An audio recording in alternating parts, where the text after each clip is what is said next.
See what he'll do. Hello, everybody, and welcome to episode 69 of Technically Trek, the OG Technically Trek. I am your humble host, Dave Prime, and over there on my right, is our ditzy witch, Captain Katie. How are you doing tonight, my dear? Or in this case, morning. Yeah, not very good, in all honesty. I've had a very up and down week. Good thing I got my book out to all my beta readers, and I've already had one review back. And other than that, the rest of the week's been shit. I was on crutches for 3 days. Ugh. No, sorry, my apologies too. Because of my hip and leg. Um, but I went out for a lovely meal with my mum. She took me out for a late lunch to celebrate me finally completing my first book. Right on. Other than that, though, I'm having a bit of a shit time at the minute, so I'm hoping that you lot can cheer me up. Okay.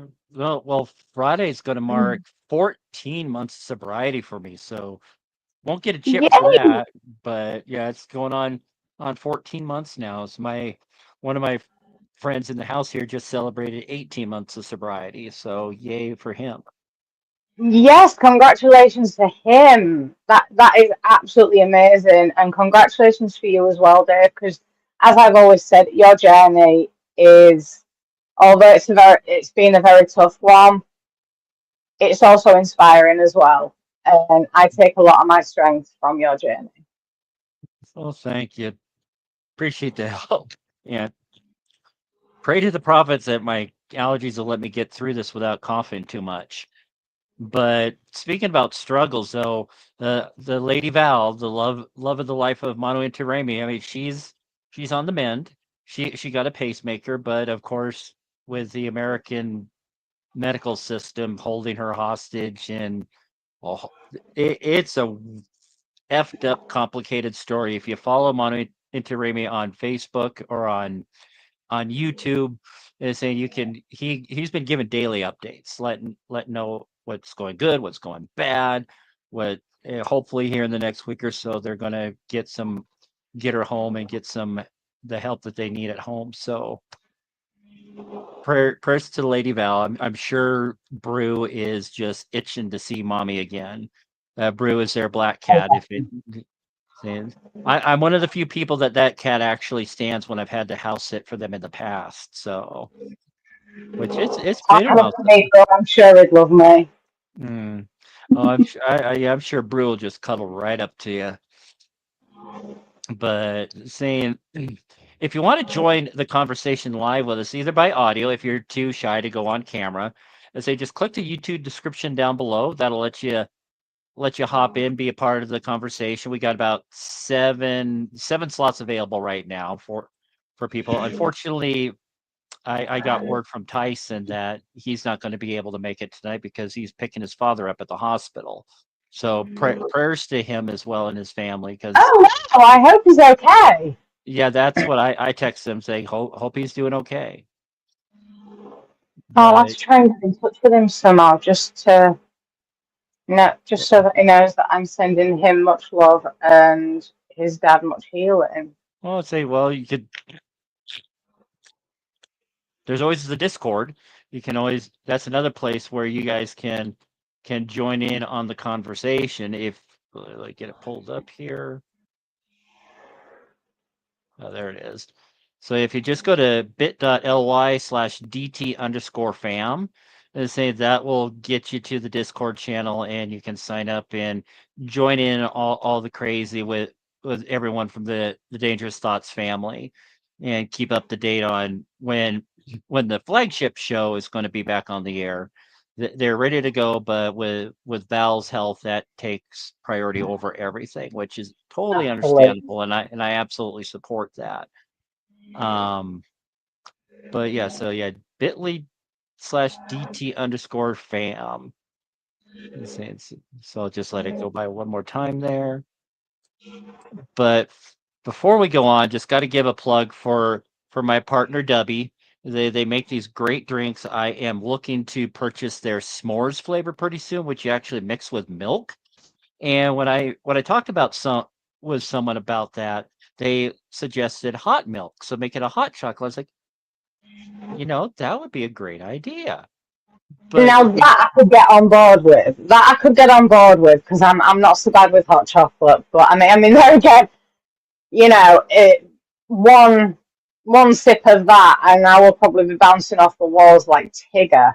That is one drink I definitely don't need. But for everyone who is not like me and who does need a bit of the wakey energy boost, yeah, the energy boost without the crash afterwards. But yeah, just yeah. go to the website w.gg, and if you use the code TechTrek, TEKTREK, you'll get 10% off your order as long as it's not a bundle deal, which they already give you a pretty good discount on the bundle deals. But standalone products, a couple of different flavors, tumblers like this one, and they're saying you can get 10% off that order. But that being said, we're going to talk about data tonight, and next week. Next week's definitely going to be a big episode because we got two new episodes to finally talk about after a hiatus because of the writer's strike and all that other crazy BS. Is that we finally get to see one of the longest cliffhanger resolutions in television history. I think Twin Peaks has got that beat hands down. They like 30 odd years between the last episode and then the continuation from about several years ago. But when it comes to Star Trek, this is the longest hiatus that even I'm sure that guy that screamed at Patrick Stewart about ruining his summer from the Best of Both Worlds cliffhanger Yeah. hiatus, that's really going to kind of get up there. Even though we got a little teaser a while back. I know you don't like spoilers and stuff, Katie, but I saw that and was like, okie dokie. But yeah, Yeah, with well, Data, when I went to Comic Con, what's that? I actually when I went to Comic Con last year, I actually spoke to Melissa Navia um, about it, and the only thing that she said to me is, "We haven't started filming yet, but season 3 is going to be epic." Um, and that is all she said. And we had a bit of a bitch about the musical episode as well, with Erica not getting a full song, which you know I was bitching about from the off. But yeah, she did say to me that season 3 is gonna be epic and very worth the wait. And I'm inclined to believe her. Yeah, with some of the titles of the episode names, it's definitely going to sound interesting. Like the you already know what the premise is because again, spoilers. 4.5 Vulcans is the name of one of the episodes later in the season. I don't even know any of the names of the episodes. Yeah, that's just how I roll. I've not seen any teaser trailers or anything. All I know is that the first episode of season 3 is a direct continuation from the cliffhanger, and it's like Like Gemini. hegemony, or as Hugo say, I can't do the right pose. Yeah, hegemony. They're just like very, Oh, I very, really hope that very. Hugo's going to be able to join us for some of these because I mean, aside from the fact I miss that guy, um, he just yeah, and I know that he's looking forward to season 3. Yeah, see, as am I. So we were still on Twitter when we were talking about those episodes. So Yes, we were. that just Did kind you of know that shows, it's really strange that I missed those Twitter spaces? in a sense, yeah. But trying to archive them for posterity, that's been a bit of a nightmare. Yeah, I mean, I absolutely love the format we're on now. I really do, but just a little part of me misses those Twitter spaces, especially the kind of like off book ones as well. Hmm. 'Cause we had our set Twitter spaces, like like this show and DT, and then we had our off book ones, and they were just crazy. And yeah, I do kind of miss those, but everything evolves, and we've evolved the same as Dangerous Thoughts evolved. Um, and yeah, it's going good. And by the way, I forgot to mention, I got a hell of a deal on that little shelving unit behind me.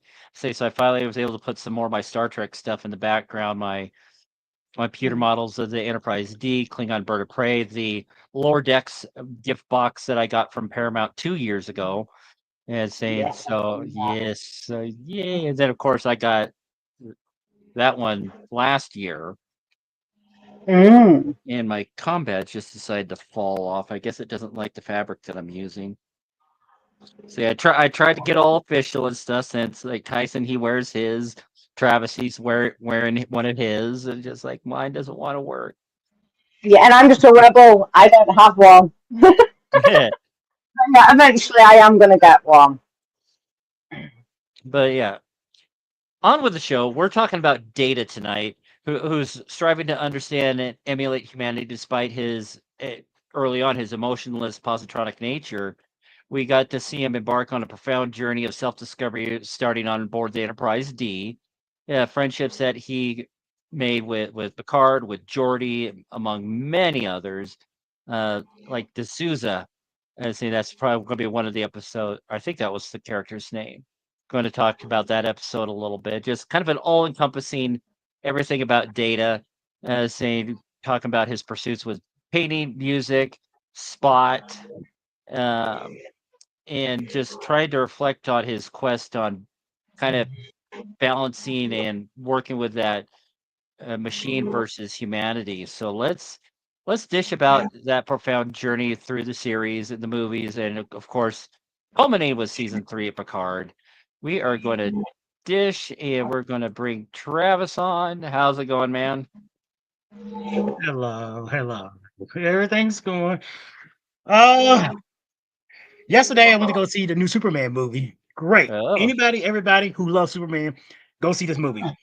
Mr. Terrific is a standout. Crypto, you gotta love Crypto. The I alien say, that is it's a dog, and you gotta love it. You're gonna love it. I love this movie. I seen it twice already. oh It my, was great.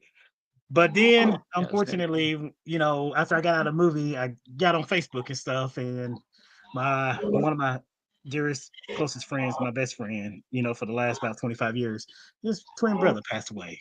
Oh no, So Oh yeah, no, I hate to bless hear that. them. I was like, oh man, yeah, it's just one of those things. It's just like, oh, goodness gracious, But but like, like I said, go see DC Superman. You're gonna love it. yeah, I see, love it.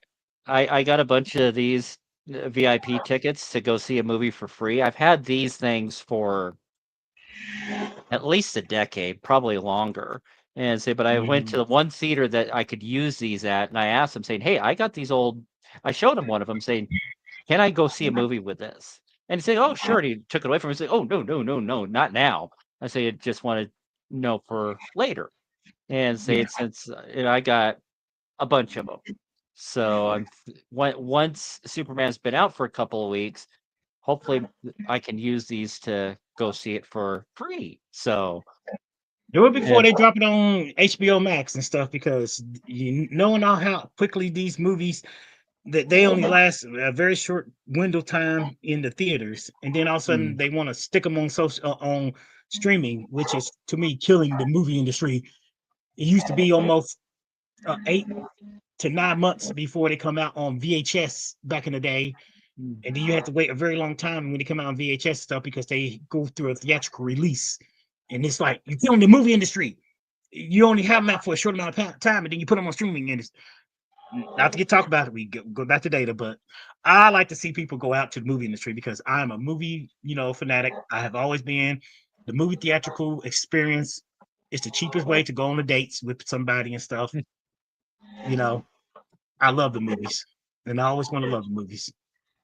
Right on. Say, but yeah, like I said, seeing crypto and some of those teasers, just like He's got to be one of the stars of the show. Crypto. He get I'm not gonna spoil anything, but in the third act, he gets his he gets his just rewards.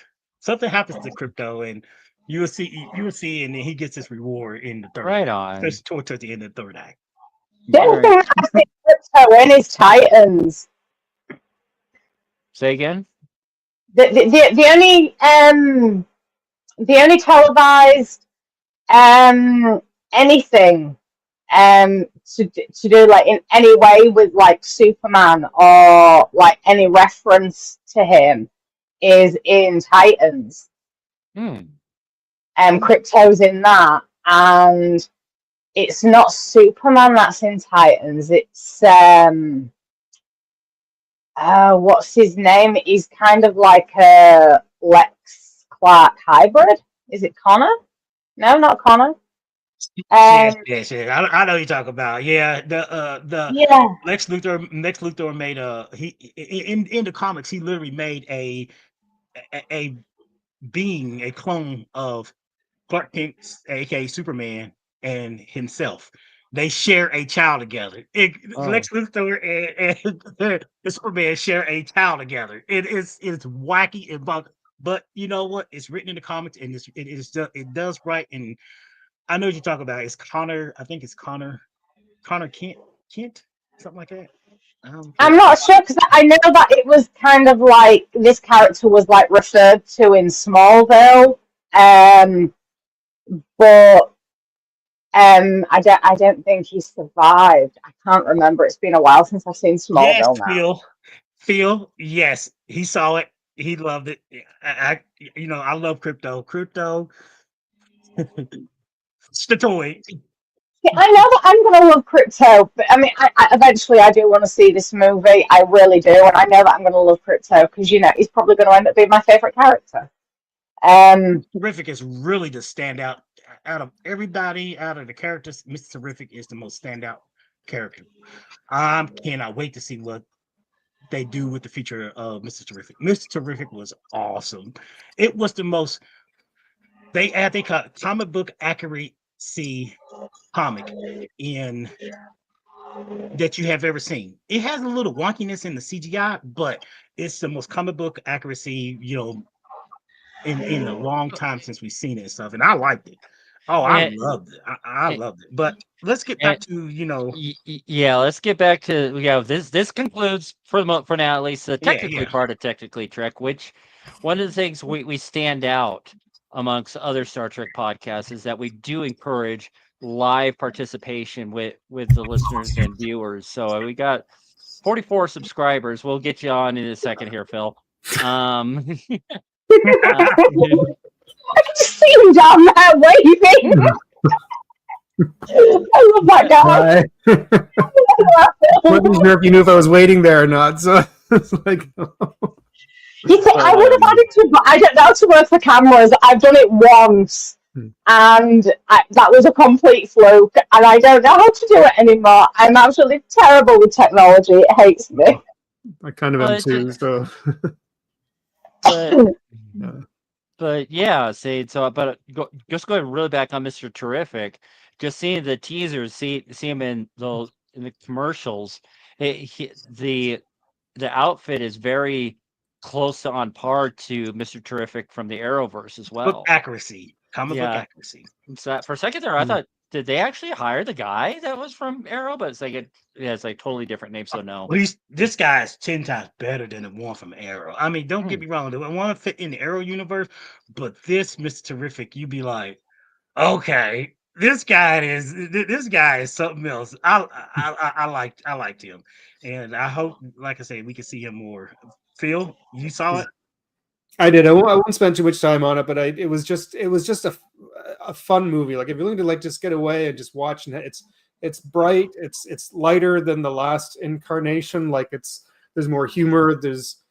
But I found myself really cheering on Superman, and Me too. Yeah. Yeah, it was fun to see also the first time them actually put Crypto in a movie, to see that kind of incarnation of it. And it was, this dog was just, he's not bright, but it's not to get spoilers away, but he didn't really like Crypto that much. Yeah, no, he's just frustrated with. You find out why at the end, but yeah, I won't say anything. But yeah, he, no spoilers. Yeah, but no, it's a good time. You just need to get away, find a movie to have a good time. That's Yeah, I can't wait for Katie and Dave to see this movie and stuff like that Yeah. before it goes out of the theatrical release and stuff Yeah, like that, because Oh, sweet. it's gonna make. I'm not gonna see it for years. no. I probably won't see it for years. It happens all the time. I get caught up in other things, mainly new book releases. And I'll be like, oh yeah, I need to watch this. I still haven't watched the last 2 seasons of Arrow. And I still haven't got round to watching a single episode of The Flash yet. You know, I'm so disappointed in myself, but I'm just, especially with the week I've had, I'm just like not in like the mood, TV watching mood. So I can understand that. Yeah, well, I'm hoping to, during this week, to get a little bit into the TV watching mood, so that I'm able to really get into the first 2 episodes of Strange New World season 3. That obviously is needed for next week's show. So yeah, so definitely gonna with this real quick, Dave. To get back onto the topic at hand and stuff and everything.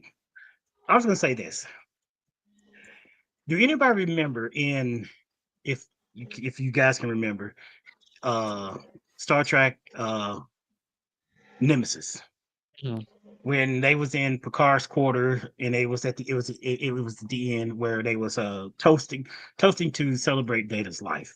After he his termination, and what you want to say and stuff and everything else. Riker said, I remember the first time I seen Data, he was leaning up against a tree. I was like, no. They wrote that wrong. They wrote that wrong. Memory serves in Encounter at Farpoint, when the battle bridge, or I should say, Riker was on the battle bridge for the first time, I should say, and Picard ordered him to, reattach the star drive section with the salsa section. And Data said, are you sure about this? He said, you were to do this automation, not, remotely or anything. Yeah, I remember manually. That was the first time manually. Yeah, manually. That was the first time to me that I seen him interact with Data. No. Being the one on the holodeck. No, the first time that Riker interacted with Data was on the holodeck. When they reconnected the Enterprise, when the saucer section was in orbit, and the battle section was coming, was orbiting the planet. Riker was ordered to beam up to the Enterprise, but it was the battle, the star drive section, and that scene took place before they met, before the holodeck sex part of the movie of the show. The battle bridge scene happened before the holodeck scene, and that was the first time that Riker mentioned Data, or seen, talked to Data. He actually interacted with him, but yet he didn't really interact with him until he was on the holodeck in the second part of Encounter at Farpoint, because that happened in the first part of the Encounter at Farpoint. Oh, and to kind of add to that. Go ahead, Katie. No, every single thing online, everywhere online. And if I have to, I will put the episode on my TV. But according to everywhere online, the first interaction that they have is on the holodeck, and then it's after that when they put the Enterprise back together. Yeah, I'm going to probably have to end up watching that episode again just to verify all that. But I didn't even think of that episode. But you brought up the point, Travis, about the holodeck scene. The Riker was sharing that he was leaning up against a tree trying to whistle. Yes. And Riker was just totally stumped, forgot what he was whistling, but like, half of the audience at the theater was just like, "Pop goes the weasel," Yeah. which kind of ties into season 3 of Picard Yeah. when they were at the Daystrom station. Riker recognized it, even though it was off key, and then he just like, I can't whistle worth shit. Data can probably whistle better than I can, but he just like, and that just triggered something, and the holographic Moriarty is like, excellent. Yeah, because it was part of the security feature of the station, wasn't it? Yeah, Data was part of that security system, or M25, whatever his Yeah. name was. It's this thing. I just looked it up on Memory Alpha. The fifth act in kind of at Farpoint took place where Riker was on the battle bridge with Data, Tasha Yar, and Chief O'Brien. You skip all the way to the 7th act. That's when he encountered Data in the holodeck. The 5th act was the battle bridge. The 7th act was the holodeck. I'm gonna have to look I guess in theory, because I mean that, like, the holodeck was the first true interaction between the two of them, because I mean the battle bridge, they're just like, do this, do this, do this. So there was no real connecting or trying to connect. He was just being the boss. If you want to interpretation like that, yes, you want to say personally, but they was working together when the first technically interacting with one another. They were on the battle bridge, and then 7th act took place on the holodeck. When he was gonna having a waiting when he was forming a waiting to beam down to the planet.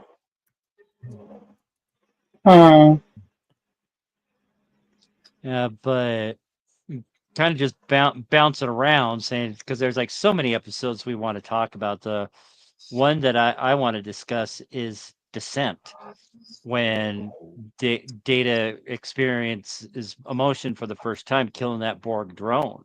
I mean, that kind of just shows Spiner's acting chops when he's trying to duplicate the emotion, and he couldn't do it. And I don't know if you guys ever caught this. I forget how long ago I caught it, but I caught it on a replay when Data was in the holodeck fighting the Borg, trying to see if he could get it going again, kept on upping the Borg drone's strength to try and see if it puts him into any danger. But you could just tell how flatly Data was. He's like, stop. Yeah. And he just he throws the holographic Borg away. You can hear the stuntman grunt when he hits the floor. You can hear you're like, dang it. As soon as I want to do something, I get a cough. Say, or something like that. As you can hear the body just kind of crumple on the floor. See, that's... So I probably wouldn't sound half dead, but no, I don't know who it was that said today in that episode. I don't know if it was Geordi. Well, yeah, he was talking. Yeah, he was Geordi at that time. Yeah, I can't remember exactly what was said, but it was basically put to Data that because it's the holodeck, it wasn't in any true danger. Maybe that was one of the reasons, but also it could have just been a fluke. Now, during Now, even before all of this, and before Data had that first encounter with emotion, I always maintained that Data did have emotion. And everyone said to me, no, you don't understand about androids. He doesn't have any emotion at all. It's not like a Vulcan thing where they suppress it. And I'm just like, well, hold on a minute. If he doesn't have emotion, then why is he the way he is with Spock? And I always took it back to Spock. And regardless, I mean, don't get me wrong, Brent Spiner is an absolutely amazing actor. And he played Data beautifully. And he just got everything right with it. Well, apart from the odd slip up with verbal contractions here and there. But, you know, that happens. That was actually probably an editing thing, in all honesty, or done deliberately, just to see if the fans had realised. But I always took everything back to Spock. And, like, before we, you know, reviewed season 3 of Picard and everything, I always took Data's emotional awakening, so to speak, all the way back to Spock. Because the way he was with that cat, there is no way that there was zero emotion there. And I'm actually wondering if, aside from the emotion chip, I'm actually wondering if one of two things happened when Data was built. Because obviously Law was built first, and his emotion has just basically turned him into a dick. That's an understatement. Yeah, I'm trying to be nice. And obviously he was dismantled and deactivated, and then Data was created. And I'm wondering if rather one or two things happened. Yes, the emotion chip for Data was created. We know this, but it was held back. But in order for Data's neural net to be able to accept it, pathways that have had to have already been built in order for the emotion chip to connect and for it to work. And I'm actually wondering if Dr. Sung built Data's neural net not only to accept the emotion chip, but possibly to hopefully and potentially evolve on its own, or it was a complete accident that actually happened. Because I swear blind that even before Data got his emotion chip, he did display emotion. Maybe not in the way we would, and maybe not to a point where his neural net consciously recognized it, but he did display, right from very early on, he displayed emotion, he displayed sentimentality, he displayed care, you know, fondness, and things like that. And all of those things, you need him at friendship. You need emotion within friendship. The connection that he very quickly built with Geordi, like especially, you know, that requires even the most basic of emotion. And I'm wondering if actually something went a little bit wrong with Data, but it kind of like had a bit of like a happy result sort of thing. Because I mean, the way that it was when he asked Worf to look after Spock, I'm sorry, but that was like full on, like that was almost like full on cat mom. Phil, You know, a good cat and a pretty cat. exactly. You know, And that, you could hear the emotion in that, even though it was still very deadpan and to the point. It was almost like emotion was really trying to like break through.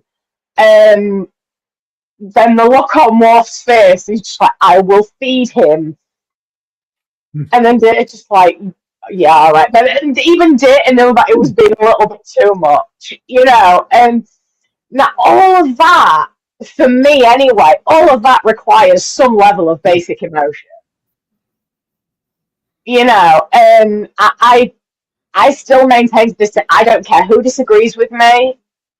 I still maintain to this day that if Data never got his emotion chip, I reckon that he'd have developed emotions naturally because of the pathways already built to accept the chip. And then fast forward to season 3 of Picard, he basically said that it was Spock who introduced him to emotion and made him feel before he had emotion.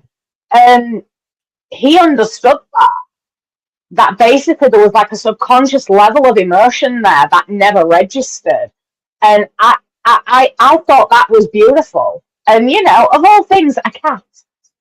I'm sorry, but, there's a reason why cats are my favourite animal, and that is why. And, yeah, it's a beautiful thing. But I'm going to shut up now because I could, like, really just talk about this all day. So, yeah, somebody else talk, please. Well, we don't have that cap anymore. Say I'm not going to my Monday AA meeting, at least for the foreseeable future. Right, okay. So, but let's say season 2, I think, was kind of breakout for Brent Spiner because he had 3 really, really big episodes. Of course, The Measure of a Man, which we discussed in the past. Say Elementary Dear Data, where he tries to win out on beating Moriarty in the holodeck. And then one underrated episode is The Schizoid Man, when he meets Ira Graves, who was like quote unquote granddad for Data and Lore. And when Graves was able to superimpose his consciousness onto Data's positronic matrix, I mean, it definitely got to show a lot of a darker sided Data, almost a Jekyll and Hyde sort of situation that he had zero control over. Yes, do you know what? I actually forgot about that episode. Yeah, then But that was intense, and it really does show the scope of Brent Spiner's acting as well. Yeah, saying when he / Graves was doing the eulogy when they were going to be, which I never understood why they put. Well, I understand they put they put the dead in a torpedo casing, and then they shoot it off like a regular torpedo. But in this case, he was on the transporter pad, and they just beamed the casing out into space. It just tumbled away. Which one, I think someone as great as Graves, he would have a proper burial on Earth or something like that. But yeah, when Data was just started to ramble on and on, say Picard was trying to call him out. It's like, you're done, Data. It's like, no, I'm not. Just a minute. It's like, no, you're done. And that's when they start getting those first signs that there's something amiss with Data, thinking that he just might be starting to exhibit emotional awareness because find his grandfather and then his grandfather dying. It just, people were kind of wondering about that. And then Geordi, you noticed something amiss first. I think so, yeah. But then and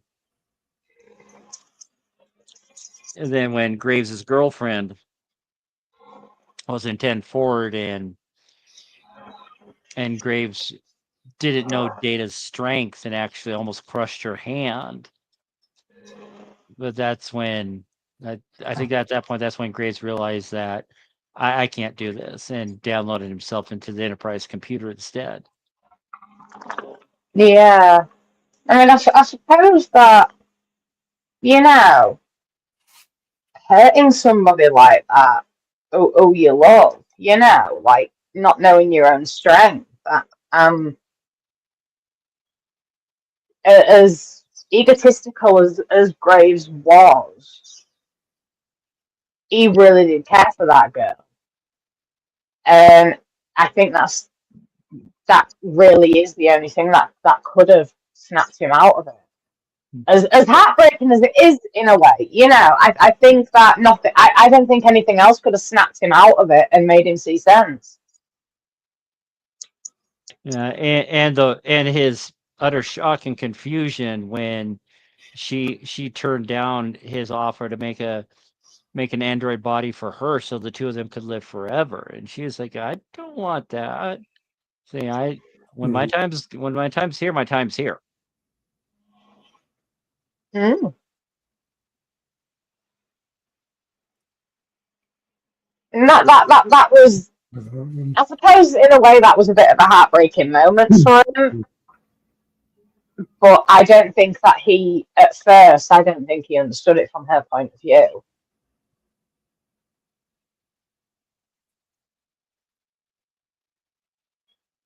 But as well, even though we've already covered this episode.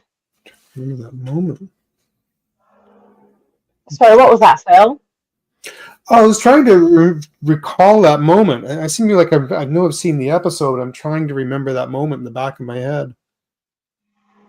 Yeah, it's been a long while since I've seen that episode, and like I said, I completely forgot about it until Dave started talking about it, because I was just like, "Who the hell's Ira Graves?"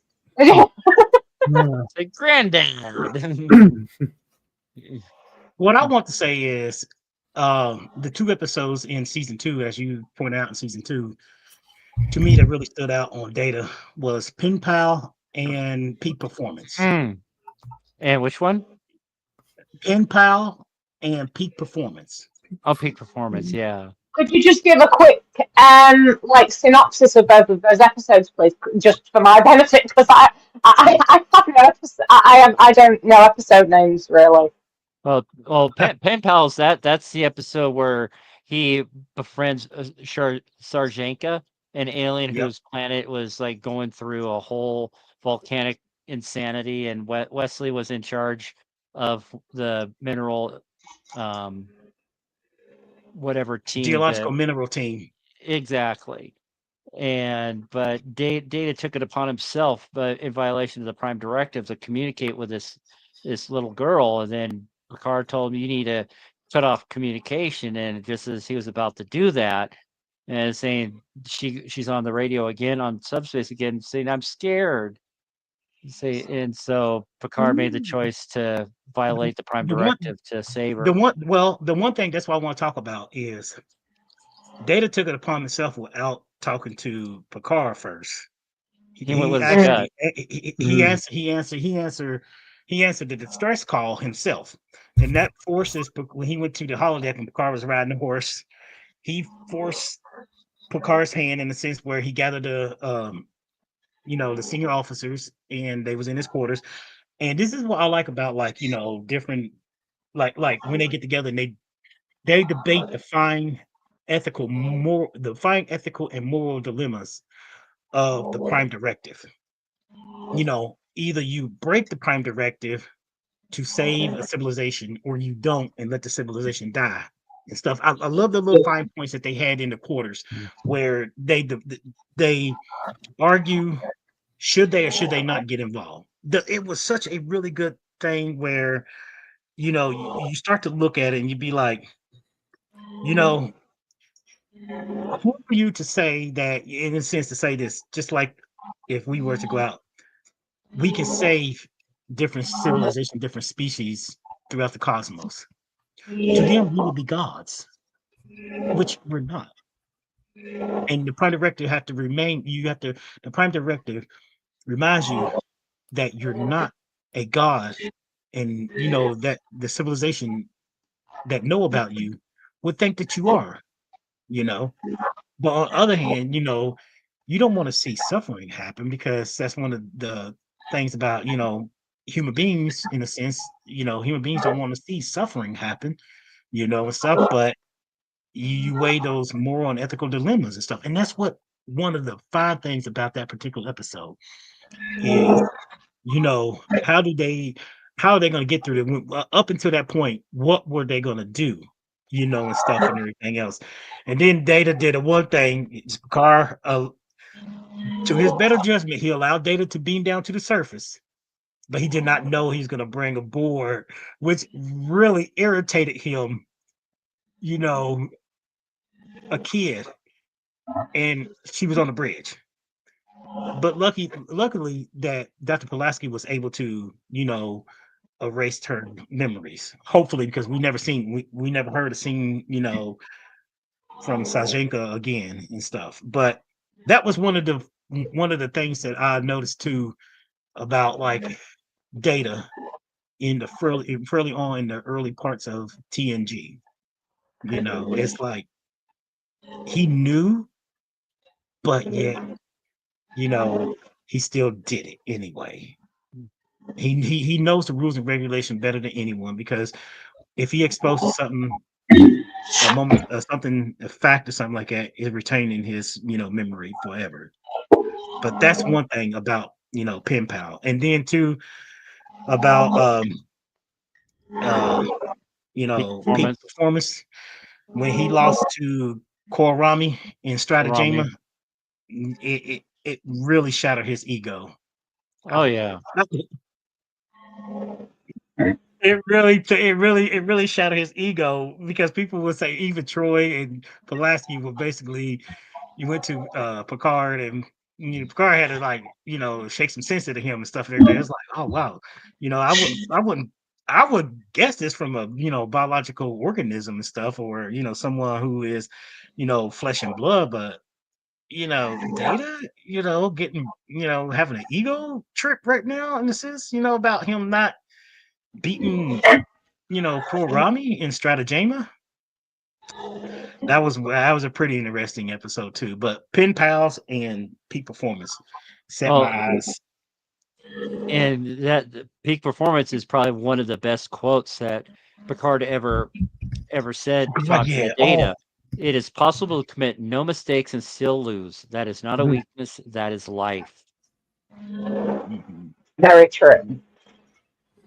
Although I actually do have a question to put to you all, and it's something that I've always, especially with watching episodes like Pen Pal, and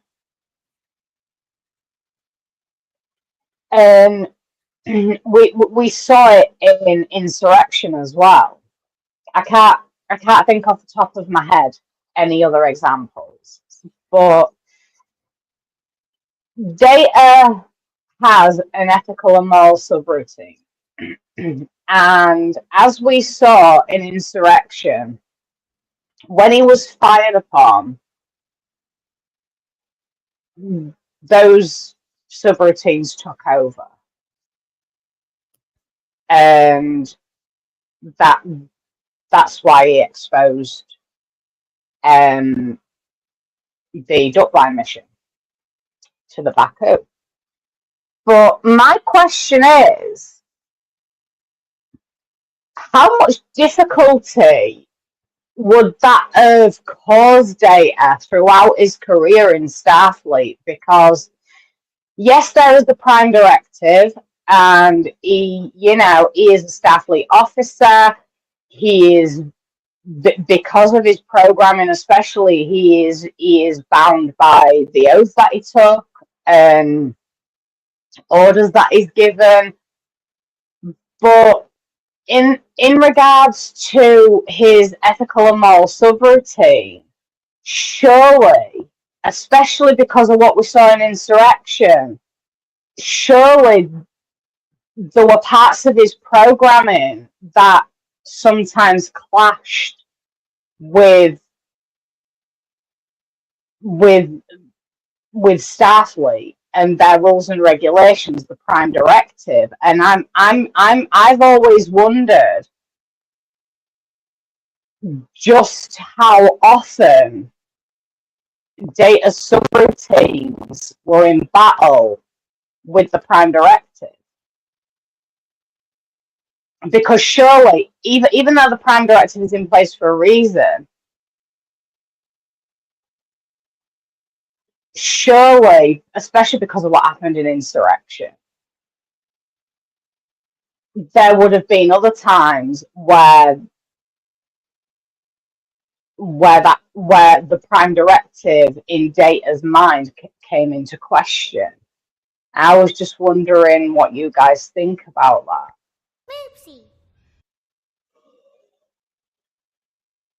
No. I love Oopsie. That is. Because you know me, Yeah, when I watch stuff, I'm the same when I read as well, and I'm also the same when I write.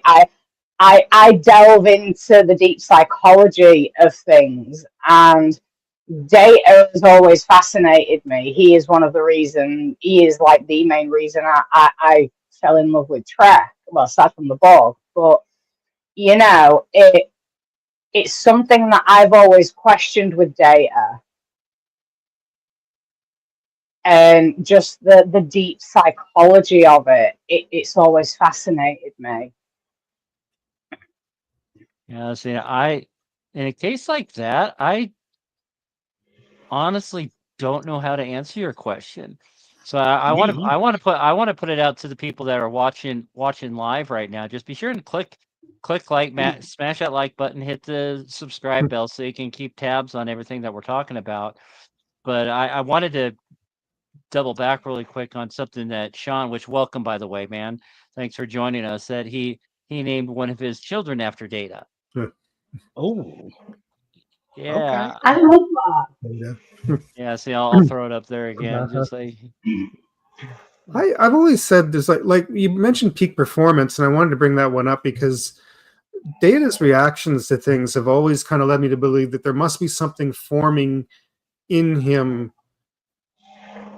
that's starting to develop emotions, which is why when they brought up the whole thing of an emotion chip, that kind of threw me off. I thought, why are they introducing this in the script? Because I thought the whole idea is that he's a machine, but is becoming human. He's that sort of Pinocchio-like character that is there's little sprinkles all through the episode. And I remember watching Pete performance, thought that was kind of the first time I thought he's kind of having an emotional reaction almost. The fact that he wanted to remove himself, and even the way he's talking, he snaps back at Picard at first, saying, remove me from the bridge, take me away from this. There was another scene where he actually got angry. I think it was when I want to say it's when he took over the bridge at some point. There's one. Was it when he got mad at Worf? no, that was what was that? But he got mad at somebody. I think Worf was one of them. Yeah. God, my brain's. There is one episode that stands out. Now that you've just mentioned that, Phil, there is one episode that stands out. And again, I'm such a terrible Trekkie because I don't really remember episode names. But when Data was kidnapped and he was basically that stupid bloke, I can't remember his name. I just call him the bloke I want to punch. The most toys. Was that when Data got put in that? I like him as an actor, but anyways, yeah, I know who you mean. Yeah, and he took Data and added him to his collection of rare items. The most toys. Yeah, that's the one. Thank you. At the end of that, the way Data was. Now, I'm sorry, but that was definitely an emotional reaction. Yeah, absolutely. Absolutely. And he just shrugs it off, saying, "No, there must have been a malfunction with the transporter." Yeah. What he said to Riker, was it Riker? When he got beamed up, and he said that something must have happened during transport. Now, technically, Data did not lie. No Technically. mission. Yeah, technically, Data did not lie, but he did not tell the whole truth. And that episode for me was a pivotal point for Data's evolution because, I mean, you saw throughout that episode, he was, even though he was doing what he could to try and escape, he was also doing what he could to try and safeguard people. And then when he did finally escape, and that guy just He was Pacho. That was his name. yeah, when he killed that woman, Daria. yeah, Data almost lost his shit. Mhm. You know, putting it plainly. And I remember first watching that episode, and I'm just like, oh my god, you know, this is some raw emotion that he's showing here. And it's very understandable because even though the way that Brent Spiner like played that scene, it was so matter of fact and emotionless, and yet full of emotion at the same time. And this is where I really take my hat off to Brent Spiner for his role as Data, and that is because he constantly, but the what he put into that role, it did constantly make people question, like, parts about Data, like, does he have emotion? Is he developing emotion? And all right, fair enough. That may be how he was supposed to have acted it, but it's not often that an actor can pull something like that off. Playing something so emotionless and yet portraying so much emotion at the same time. And that scene at the end of that episode, just before Data's transported back to the ship, I think even Data was a little bit confused by it himself, because the way he was when he was beamed back up, when he was just like, when Riker said, you know, that it said that there was a phaser discharge, the look on Data's face, it was almost like he knew what had happened, but he was confused by it and he didn't quite understand it himself. And that's, for me, I think that's why he didn't tell, even though he did tell the truth, it was technically the truth, he didn't elaborate. And I, like I say, for me, that was like a very like pivotal moment for me anyway.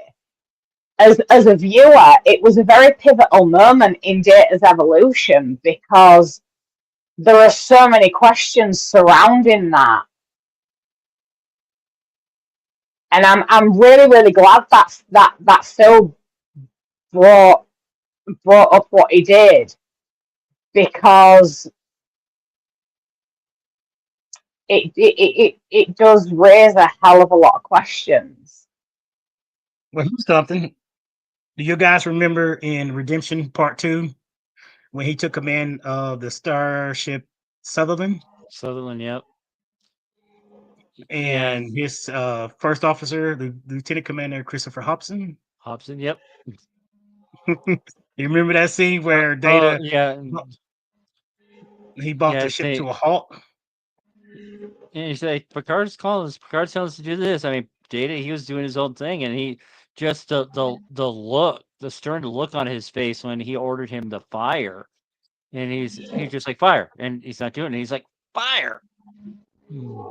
See, there's definitely some emotion in that. The episode Gambit Part 1.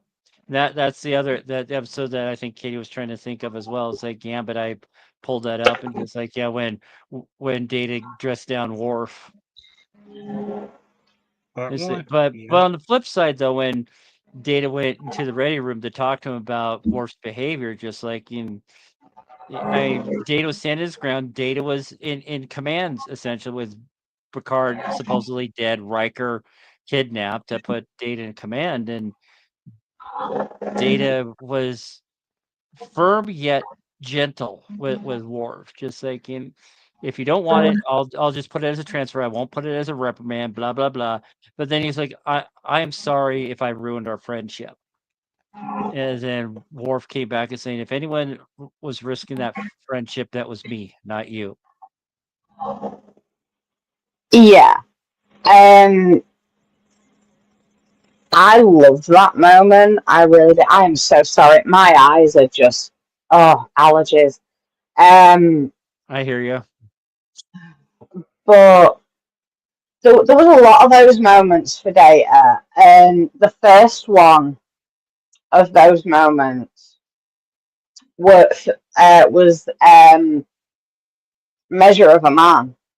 Now I remember the name of that episode. Yeah, because we talked about it not too long ago. Well, yeah, but also it is one of my favourite episodes of Next Gen, and it's a very pivotal episode. It is a very important episode. It's quite monumental, in fact. And when the way Riker was about taking up the role of like prosecution kind of thing, and how bad he felt afterwards, and the way Data went to Riker at the end of that, and basically said to him, look, if you hadn't have agreed to do that, I wouldn't be here right now.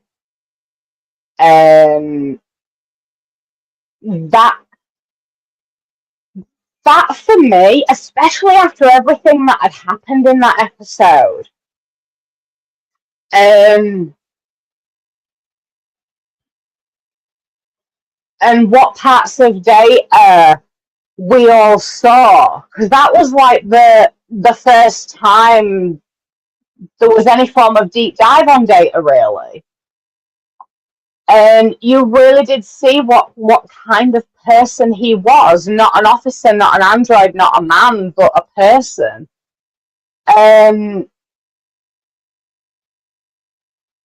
It was quite, it was quite clear that he showed sentimentality, love, and especially when it came to Tasha. And also friendship, loyalty, and understanding as well.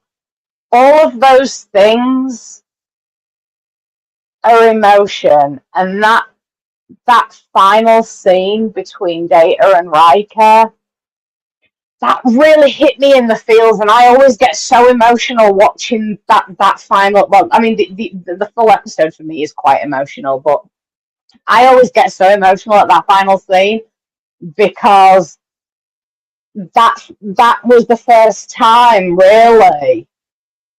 I mean, the whole episode was, but especially in that moment, it was like the first time that it did really come into question, does Data actually have some form of emotion? Even though it was questioned throughout the episode, especially when it came to the little holographic image of Tasha and the reasons why he kept it, she basically holds a very special place within his heart. And he even said, she's special to me. And then the interaction between him and Riker, that was the the moment when Data's emotion really does come into question for me. No, say you brought it up. Saying I gotta ask that question again. When Data and Tasha slept together, did he goo in her, as I like to say? I wonder what size it was because Oh, I mean, oh, I always wonder about that. So If he was average, above I mean, average, or yeah. small. I See, mean, I knew I was gonna you know. break Katie with that question, though. I'm sorry, but I mean, wouldn't that go back to Nooney and Soong and the design and programming, taking that into consideration to Yeah, produce did he design Data in all of his plan attributes and that? stuff and everything, like right including down to. the sperm count. I mean, Like, I mean, and is it just nanobots? Like what? My thought still stands that Soong actually made it so that he could produce sperm to be I mean, progeny. to me it'd be fake because I mean he's artificial life form, so he couldn't So yeah, biologically look. shooting blanks. It could be. I mean, we have ways of making like what they call fake, stuff that you could put in the tube and just squeeze it like some sort of like a bottle of toothpaste. yeah, something like that out or something. You have a time program where it just all right, it's time to shoot that out. But this is what I want to talk about too. Let's talk about Data's abilities. One thing too, the episode Royale. That's the You Casino know, Royale. his abilities to do the a deck of cards in the sense you see the whole deck of cards and stuff in the sense that they show how Data was capable of stacking the Gambling. deck or whatever you want to Yeah. call it, gambling and stuff. But when they was playing, I forgot what game was it? Craps. They was playing it in the episode Royale. Mm-hmm. Yeah, where Oh, he was. he squeezed the dice to make it more balanced. And Yeah. He was like, and it just like didn't even look at everything else, and he started hitting and stuff. It was like, okay, data skills. We got to talk about his, his capability, his skills. We seen in was it the naked now, where he was putting back the isolinear chips real fast and stuff and everything else. Like like that Wesley said, it was data. It was just like a deck of cards. So he could put them back together and stuff and everything else. But I always think too about you know the episode 2 in shoot what I can't even get it out of my mind. Shoot. Home soil. I'm really trying to think because it was not long. The last I would say the last outpost, but that was wrong. Anyway, it wasn't the last outpost. We did see in the last outpost he can hold a being like a Ferengi up in the air, and stuff. Oh shoot. Anyway, not to get too offhand and everything else. But there was a episode I can't even think about. I can't even think about this. No, it wasn't too describe short of it. a season. What happens in the episode, darling?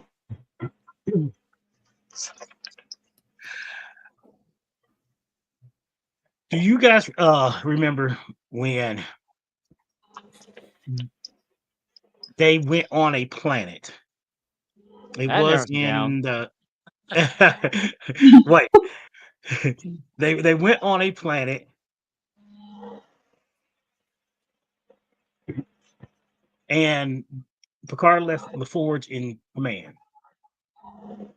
It was called the Arsenal of Freedom. The Arsenal of Freedom. Yes, it was the Arsenal of Freedom because I'm having a real memory flash. Arsenal of Freedom. When they went to a planet and there were some probes because they was responding to a distress oh, call. I think a distress call from the USS Drake, and I think the captain of Drake was a friend of Riker's. Yep. And these probes was basically a demonstration of their weapons. Each probe sent out, basically was upgraded more and more. Picard and Beverly fell into a big pit, a big old ditch, a big old pit, and everything else fell down into basically what was like the nerve center of the where the probes were shooting out and stuff.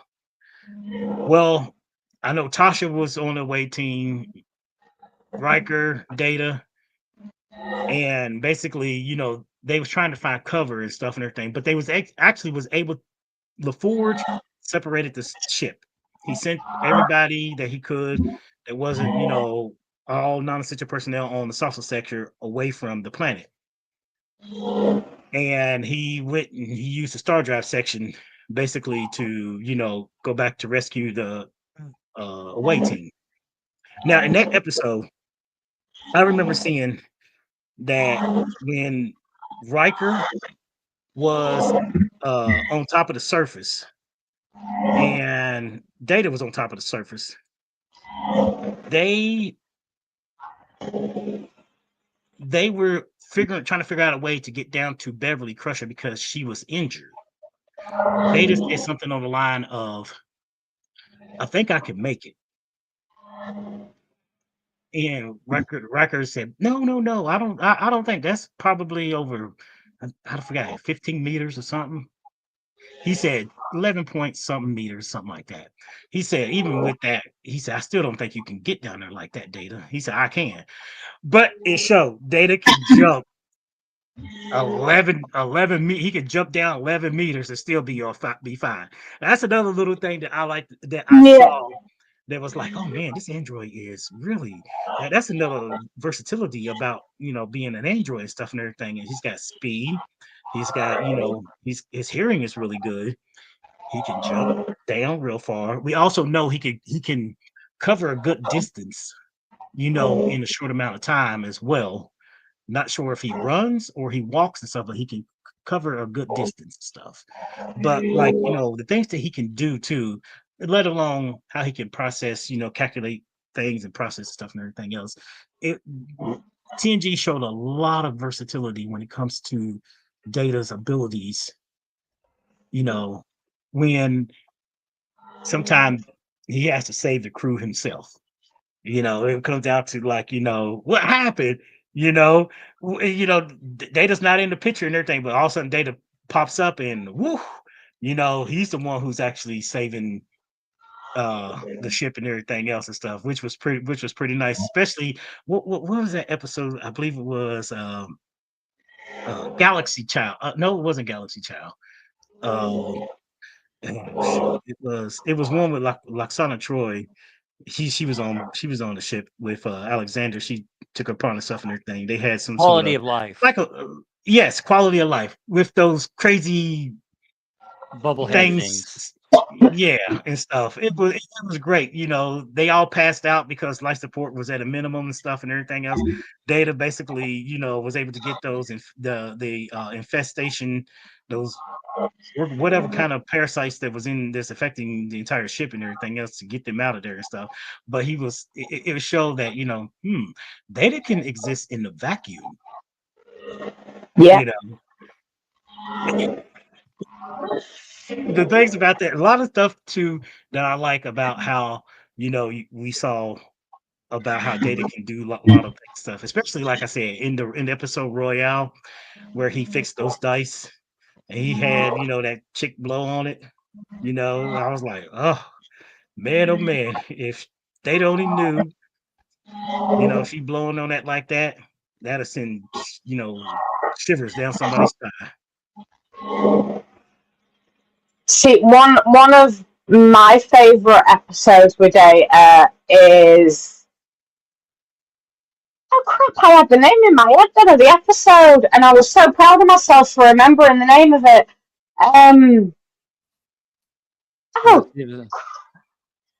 It's when it's the episode where he hands Spot over to Worf so that it doesn't hurt him, and he ends up attacking Deanna.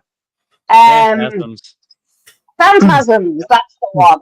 Fantastic. I absolutely love that because it shows a whole new side to Data, but it also shows how vulnerable it can be as well, because those life forms were affecting him, and it's That's basic life almost forms. yeah, and it's all he was he's never usually vulnerable. Like you was just saying, Travis, he can like jump down from a great height. He has speed. He like physically and like mentally as well. You know, his dexterity is off the charts, and his strength and everything. But you never really see Data as vulnerable. Yes, you see him with like childlike curiosity and wonder, but you never.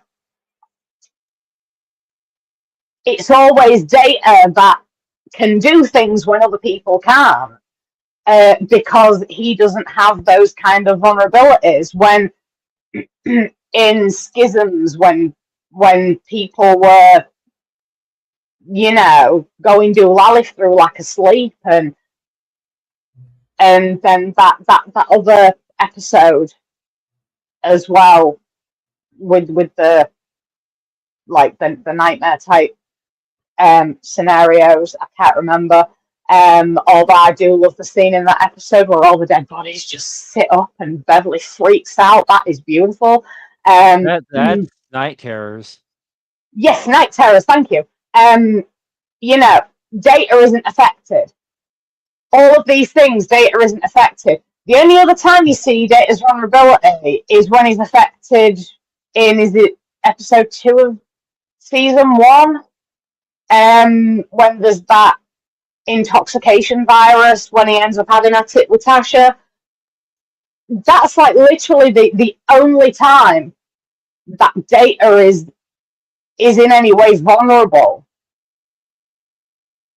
And he gets affected by something, but then in Phantasms, he is vulnerable, but he also because of his vulnerability, he also becomes a danger to those around him, because he starts having these like waking dreams. And that is a really deep episode. Not a lot of people realize it, but Phantasms is extremely deep and psychological. That for me is one of my favorite episodes, because it shows Data's vulnerability, but it also shows that because of this vulnerability, he's also a danger. And the way he was after harming Deanna, that was actually quite emotional. Do y'all Kill remember? them. Kill them all. Do you guys remember the episode in season 6 called "A Fistful of Data" Full of data. and Yep. and Mask? Masks. That's season 7. Mhm. Yeah. I love Masks. Yes. Everybody hates that episode, but I absolutely adore it. Because I see so many different sides to that episode.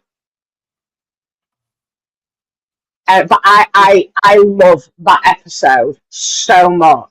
And usually when I say that to people of how much I love Masks, they look at me like I've grown an extra 2 heads. But yeah, I love it. In Fistful Full of Data, I like how he went the Western. I love the Western. Oh, You know, Bruce Spider is he's a diverse actor and stuff, but like when I swear, when he was in his Starfleet uniform, he got up, he walked, he just kind of walked like an old Western cowboy. I said, "Oh my God, this is hilarious," because they was experimenting. Him and Geordi was experimenting with, trying to like have Data as a backup computer for the Enterprise and stuff and everything. But Data just somehow took on the road of what's happening on the holodeck with Worf Deanna and Alexander was on there, and he was mimicking, old Western, the old Western style and everything. He said, "We should have this done by supper, Commander." He said, "I hope so." He said, and he just do those little inflictions that's like those American style Western infliction. It was so funny. I was like, okay, I like this. He took a pick up a tricorder.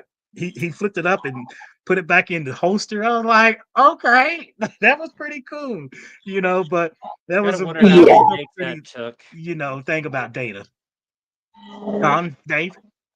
I was thinking how many takes it took for Brent Spiner to get that little twirly thing with the tricorder perfect. Oh my God, yeah, that's right.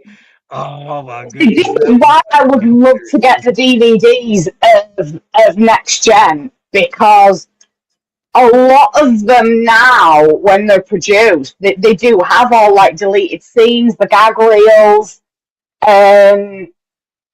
I'm sure that would be shown, because yeah. that'd just be. I mean, you can imagine. I mean, especially with how like close the cast was, the laughs that they used to have, and Brent Spiner's comedic ability. I can imagine that whenever it went wrong, there were just so many laughs about it. hmm And the episode too. Unless the same thing happened with what happened in Alien Resurrection with Sigourney Weaver. It could have got it right on the first take, and it could have been just an absolute fluke. Yeah, yeah. Now, do you It's not guys how that remember happened, the but episode in the 7th season called Inheritance? Mm-hmm. That Yeah, was an interesting one. that was a is very that when he interesting. finds his mother? Uh, yes, See, this was huh? are you thinking that one, or are you thinking what was it, Interface or Inheritance. Inheritance? Oh, Yes. with Data's mom. Yeah, yeah, yeah. Yes, I remembered. Mhm. I'm so proud of myself. Actually, no. Interface was the one with Geordi. Yep. Uh, Yeah. Inheritance was the one with Juliana Taylor. Yep. Yep. Yep. See, I absolutely love. I can't remember her name, but the actress who played Juliana, I absolutely adore that woman. Every part she ever plays, she plays to perfection, and I absolutely love her voice as well. She like her voice is so serene, so beautiful. I mean, it's not the first time she's made an appearance in Trek, and it wasn't the last time neither. Um, but yeah, she played that part beautifully. And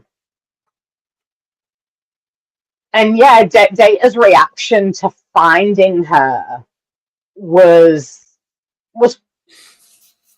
it hit me in the feels, but it was also really funny as well, because he did not know how to deal with it. I mean, honestly, how would any of you guys feel if you found your long lost mother? Um, it's something that had never crossed your mind because you never thought you had a mother. He'd never seen, like, he'd never considered that side of things. Um, And then when he started suspecting that she was an android as well, and then finding out that she was, that was so emotional.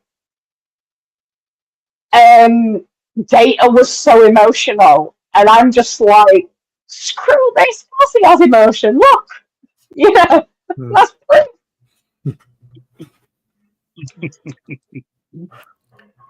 There was Star Trek TNG had some really good, you know, they toyed around with a lot of different ways that they could, you know, do, I hate to use this word, but experiment with data in ways, because he was an android, that we all know.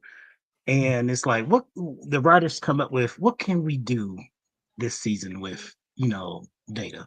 You know, how can we set him apart more than what we have done? You know, the brainstorming, when they came around to brainstorming, what could we do in the season that we haven't done before, stuff and everything. And you look at it, you'd be like, you know, we can have some fun with this too. You know, I mean, we all know he couldn't tell a joke for, you know, for the love of anything. He tried his best to, you know, go on the holodeck to, you know, learn stand up, learn comedy. It didn't work, you know. And you know, that time, what's that? When they was in next gen, not next gen, but Star Trek Generations, he got his emotion chips inside him. He learned the joke that was told by Commander Riker to LaForge on the bridge at Encounter in Farpoint. LaForge said that was like 7 years ago, Data. You just now getting the 7-year-old joke. I like the little you know, experimentation that writers did each time to make, you know, to bring a sense of, you know, levity when it comes to, you know, data and stuff. It's like, oh man, this is so funny. You know, you know, aside from the whole, you know, shit thing, excuse my language, and everything that he said on the bridge when the salsa section was spurling down to Viridian 2, Viridian 3. It was just like, okay, how do we, you know, how do we kind of make data, you know, stand out a little bit more? And I like how the writers all, you know, they toy with it for 7 seasons. You know, they toy with, you know, not only bringing a serious nature to, you know, stuff, but like making some things very funny and bringing levity and stuff and everything else. Because, you know, I mean, we could talk about the serious stuff with him throughout the entire, you know, until our heads turn blue and stuff and everything. But, you know, I like to I like to think about, like, you know, what kind of things that, you know, made people laugh, that people look at data and they just laugh. And one thing that you know, always that made me laugh, it always made me laugh when it comes to data, is when oh shoot, what episode was that? It was Ship at the bottom. Your fan is just going overboard. There isn't no Katie's fan's just going overboard right now. Oh, Yeah, I do apologize for that. I really cannot be without my fans on. It's all good, Katie. It's just like lately, it's just going like rah, rah, rah. But now, in regards to funny moments, one thing that I do want to bring up, I put it in the comments. Inheritance was also the first time that it was actually confirmed that Data does age. Very slowly. very slowly. Yeah, and yes, I just wanted to point that out. But one thing that has always made me laugh about Data was the limerick that he never got to finish. Even in season 3 of Picard, there was a young woman from Venus. You know, Everyone's talking about that one. He never got to, even in Picard season 3, he never got to finish that limerick. And it just, that always made me laugh.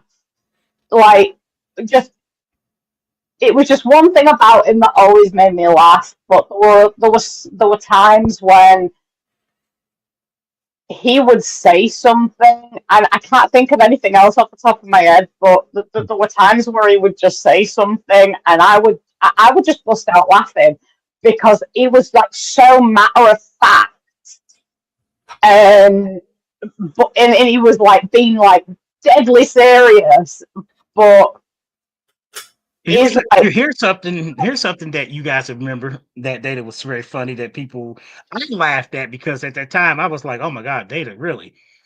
Starship Mind. When the Enterprise was at Arcaria base doing a baryon sweep. Picard went back to the yeah, Enterprise. Basically, they evacuated the Enterprise. Picard went back because it was horses, and there was Commander Calvin Hudson. He was throwing a reception. Call me Hutch.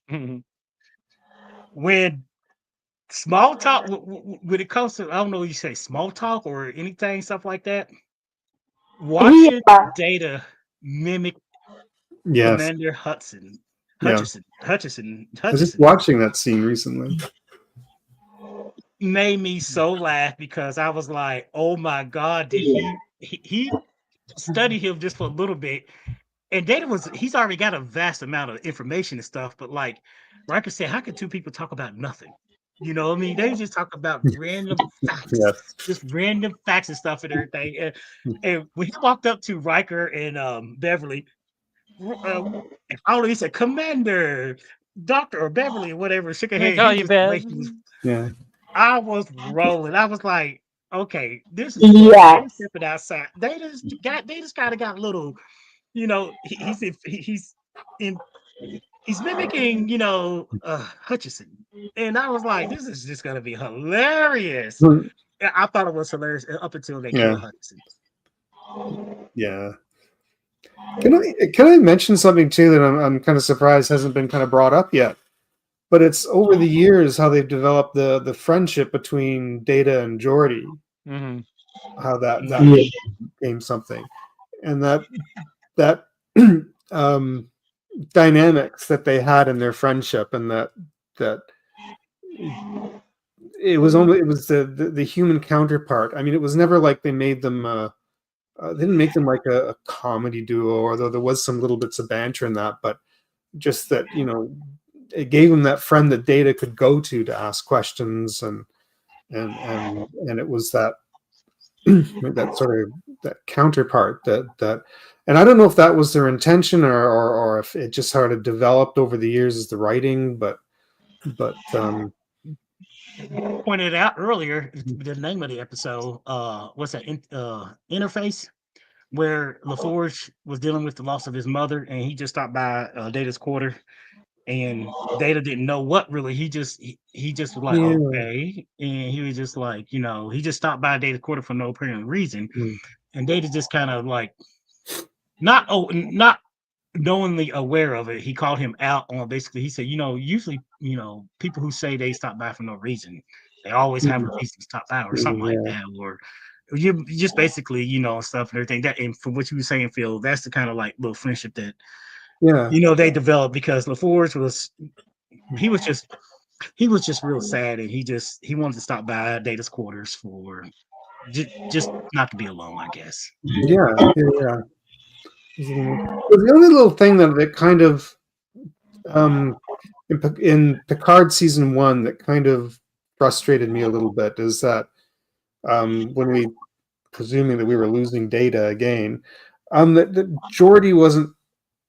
I mean, I know he wasn't. They didn't have the crew coming together yet, but that moment they talked a lot about the friendship with Picard, and even people I remember commenting left, right, and center with the fact that wait a minute, Geordi was kind of the best friend that he had, right? So it was my own little, after everything they established. What, I said this before too, that I always saw Picard in a sense as like a mentor, like Data's mentor into certain things. But when it comes to the friendship,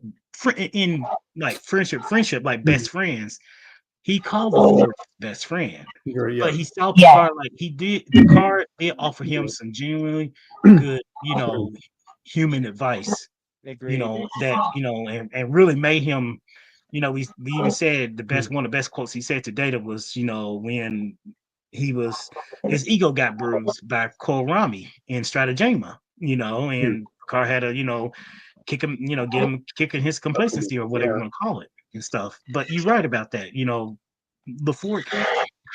I seen Picard season 1. They focused it all on Picard.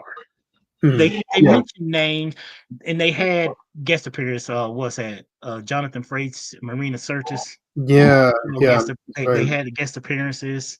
They didn't really never have Britt Spiner was in there, obviously. But it wasn't until the 3rd season that we actually saw them reunite the TNG cast members. Yeah. And they wanted to keep it, I know they wanted to keep it centered around Picard, and stuff and everything, because the show is called Star Trek Picard. Yeah. And I understand what you and what people were saying about that too. It's like, oh man, here we go again. I mean, this is the thing. Data didn't physically, his structure, his android body died, but what we would consider like a soul was still left behind. Yeah. You see, what you just brought up, Phil, that always got to me as well, because Picard. I mean, I think I brought this up when we did the Picard episode a couple of weeks back.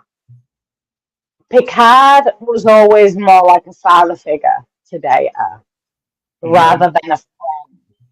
And I mean the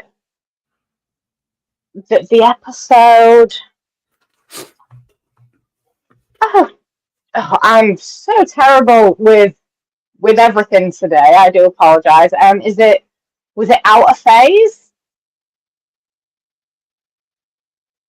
No, that wasn't the name of the episode. Something to do with that when they thought that Geordi and Ro had been killed. The Next Phase. The Next Phase. Thank you. I knew it was something along those lines. But Data was in charge of the memorial service. In that episode, Data put so much thought into that, and he took on board what everybody said. It's about celebrating somebody's life. It's about remembering the good times. And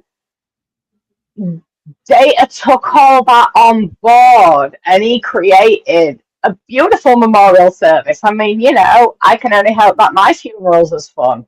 If not, I'll come back and haunt you all. But yeah, he always maintained in that episode that Geordi was his best friend. And without Geordi, I don't think he would have understood fully what friendship was. And Geordi helped teach him about friendship, like properly, even though he had a very clinical idea about what friendship was. It was Geordi who taught him all the fundamentals, the intricacies of friendship. And then in Picard season 3, when Data was at war with his brother, with Law, the things Geordi said to try and get Data to overpower Law for control. Mhm. You know, I will admit, like openly, I cried my eyes out. I was sobbing so much at that scene, and it was a very special moment, that, and all of these moments with him and Geordi. I mean, their friendship is my favorite friendship in all of Trek, and the evolution of that friendship is the deepest and the most profound, in my opinion. And Geordi was there for Data all the way, and vice versa as well. Well, there And was dissent. well, yeah. Croesus was goaded him to say, "Do you have a friend?" And it's like his name was Yuri. Would you kill your friend to have those feelings come back? And Dave's like, yes. Mhm. But that just kind of brings on when I saw National Enquirer when I was at my stylist getting a haircut, and it was saying that Data's gone evil. He wants to destroy the Federation, and I thought that was just a load of crap. And then I saw the finale. I was like, oh my god, the Enquirer was right. Mhm. No, Data was. You see, because of how I look into things and the way my brains, I did see it for what it was, and I actually remember I had a really, really big argument about that double episode with a couple of people, and everyone was just like, "Oh yeah, Data's turned on the Federation. He's joined his brother, and you know this was the end game for Data all along. You know, the least likely to turn on the Federation, and now he's done it. This is worse than when Picard was assimilated." And I was just like, "Whoa, hold your horses! You're so quick to turn on Data, and yet you're not seeing the extreme manipulation that he's under, to a point where, and this was another time that we saw a vulnerability in Data. He was being heavily manipulated. He was being controlled. Mhm. You know, like deep dive into an android psychology. You know, and he was under some heavy manipulation. He was under threat. The people he cared about were under threat, and he didn't turn on the Federation at all. He basically had no choice.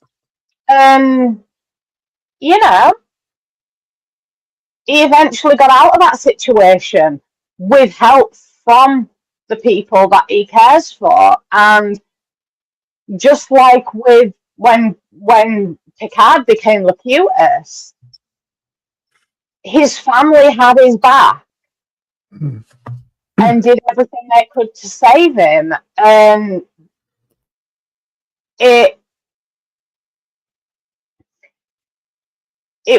was very difficult to watch that double episode. It really was, because it was very deep, and the psychology of that episode was so screwed up, but it brought up a lot of interesting factors. And it showed a vulnerability in Data, and that vulnerability was exploited. And those kinds of things happen all the time in today's society, all around the world.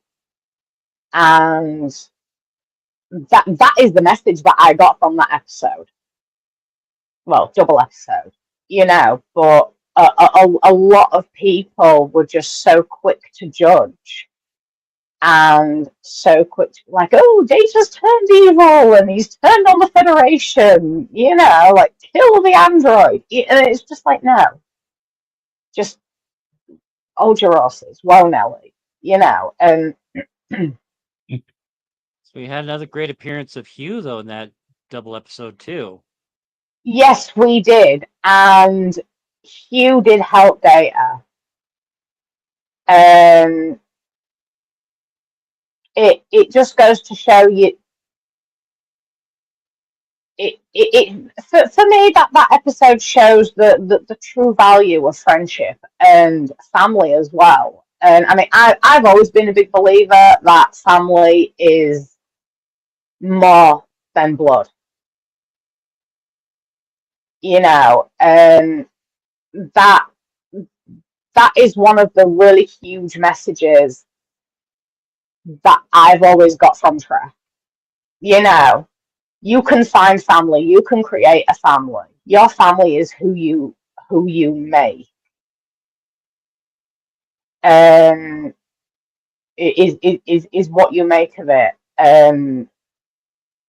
Anybody can become family to each other. And Hugh, because of what happened with him, he did have that kind of loyalty to the Enterprise crew. He was such a big help. But yeah, I do struggle watching that episode because of how deep it is. But all up until the All Good Things. You remember how Data was in All Good Things? yeah, he You had a bloody remember skunk on All his Good head. Things? All Good Things. It was interesting to see how they portrayed Data in the future. Their Yeah. version, in the show's version of 25 years from that timeline and stuff and everything else and stuff. And I still say, and there are other Trek fans too. In Picard, in the whole Picard season, they should have went with the comm badges they used in All Good Things instead of. That's a big kind of trope that I had with the whole thing. I'm like, you just use the Well, same, because it was like you guys, it was right there. You could have used the All Good Things for the you know for continuity and canon when it comes to Star Trek, because we did see in All Good Things the Klingon, they introduced a futuristic battleship. It turns out they built it. They actually built it. It was like, oh wow, it was first appeared in the Ways of the Warriors in Deep Space Nine. Like wow, they could use that. Oh, and let's not get too. They use the same communicators, comm badges they use in All Good Things in Deep Space Nine, and at the end in Voyager, was in games. And I just thought that was a little kind of just like, come on, y'all can't. Yeah, I understand that they wanted something new, but I would have preferred the TNG, comm badges versus the one I'm like wearing the stuff and everything. But like I said, in Data in that particular episode, both was it both or no, it was in he was in both. But when they show him in the past and then the present and then in the future, I thought it was kind of funny and stuff and everything else, because when he was walking through engineering, O'Brien said something about burning the midnight oil. He said, "I wouldn't recommend that." Yeah, I love that. Just little things like that. but Even though it's been so matter of fact, that those little things just make me laugh so much. yeah, but they totally screwed up his costuming. They were missing a pip on his collar. He was a lieutenant junior grade instead of a lieutenant commander. Yep, that was another little thing that I had in. That was a All big the thing. whoops. I mean, that's so. Yep. What? But then again, they totally fucked up Tuvok's pips too in the early days of Voyager. He kept being called a Exactly. lieutenant. He was a lieutenant commander. Then he Lieutenant became a Commander. lieutenant, and Lieutenant then he became Commander. a lieutenant again. So just like wow. Yeah, a But little there's things like like that. two more episodes I want to touch base on. One, it was more of a B plot to anything, was Birthright Yes. when Yeah. Data was messing around with that, or Bashir was messing around with some weird little doodad from the Gamma Quadrant, which that was a great little tie-in to the two series by having Bashir show up. He's saying, "Oh, the Cardassian computers can't handle this," so he takes it to sick bay, and the Crusher's nowhere to be found. But And yes, they he plugs it into the Enterprise computer. and get zapped for all Data gets zapped for all his trouble and triggers a new program that assumed designed to eventually propagate itself, but that little shock to his system triggered it a little early. Yes, I So, absolutely adore that episode. so androids do dream of electric sheep. Like Uh,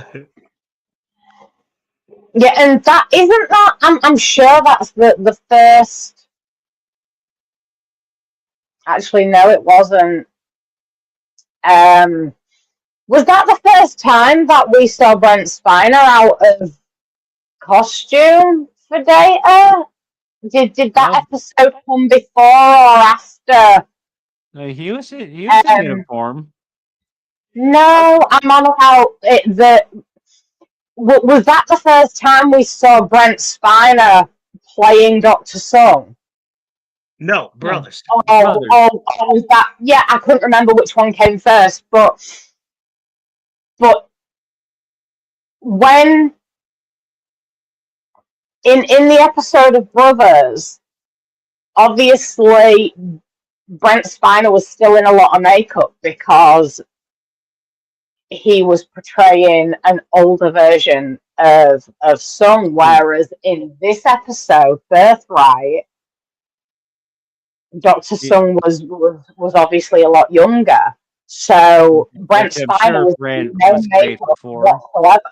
Yeah, so he was in like Brent Spiner was in no makeup whatsoever, and you just saw him as himself, and I really love that. Because that was like the first time that we'd actually seen Brent Spiner completely out of makeup on the show. And I think he portrayed Dr. Sung very, very well in both episodes. Um, but there is another episode that I want to mention, and that's Offspring. Okay, so there are 3 episodes. See Yeah. that was But a before we speak about that, I want to know what other episode you wanted to touch on, Dave. Data's Day. When he was That yes. he was going to be Keiko's Yeah. father for the wedding, and he is Yeah. it's done in a TOS kind of format where he's narrating a communique that he's going to send to Bruce Maddox as a way of saying what happens during a normal day for me.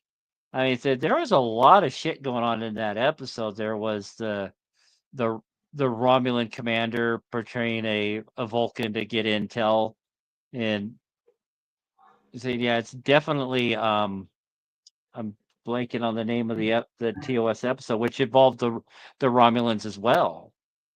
So Aaron of Mercy kind of did a hot take on it for Strange New Worlds as well.